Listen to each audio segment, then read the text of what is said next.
ಒಬ್ಬ ವ್ಯಕ್ತಿಯ ಮೇಲೆ ಇವತ್ತು ಮಧ್ಯರಾತ್ರಿ ಅವರು ಗಾಡಿ ಓಡಿಸ್ಕೊಂಡು ಹೋಗುವಂಥ ಸಂದರ್ಭದಲ್ಲಿ ಒಂದು ಗುಂಡಿನ ದಾಳಿ ನಡೆದಿದೆ. ಅದ್ರ ಬಗ್ಗೆ ಇನ್ನೂ ಹೆಚ್ಚಿನ ಮಾಹಿತಿ ಕಲೆ ಹಾಕ್ತಿದ್ದೀವಿ. ಜೊತೆಗೆ ಏನು ಅದರಲ್ಲಿ 3 ಜನ ಟ್ರಾವೆಲ್ ಮಾಡ್ತಿರ್ತಾರೆ, ಅದರಲ್ಲಿ ಒಬ್ರಿಗೆ ಸಣ್ಣ ಪುಟ್ಟ ಗಾಯ ಆಗಿದೆ, ಇನ್ನೊಬ್ರಿಗೆ ಸ್ವಲ್ಪ ಹೆಚ್ಚಿನ ಗಾಯ ಆಗಿದ್ದು ಅವರು ಟ್ರೀಟ್ಮೆಂಟ್ ತಗೊಂತಿದ್ದಾರೆ.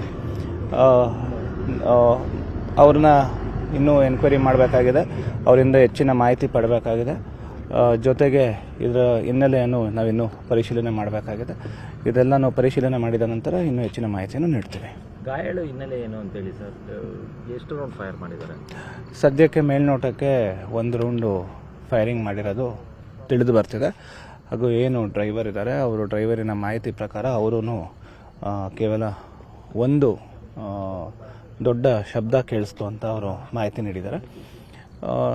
ಇನ್ನೂ ಅವ್ರನ್ನ ಎಲ್ಲರನ್ನೂ ಹೆಚ್ಚಿನ ವಿಚಾರಣೆಗೆ ಒಳಪಡಿಸಿದ ನಂತರ ನಮ್ಗೆ ಇನ್ನೂ ಹೆಚ್ಚಿನ ಮಾಹಿತಿ ದೊರಕಲಿದೆ.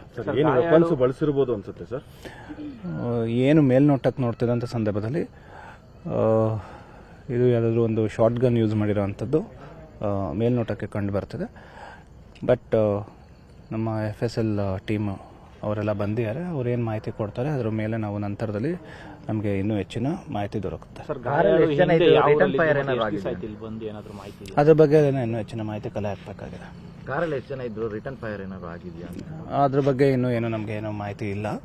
ಕಾರಲ್ಲಿ 3 ಜನ ಇದ್ದಾರೆ.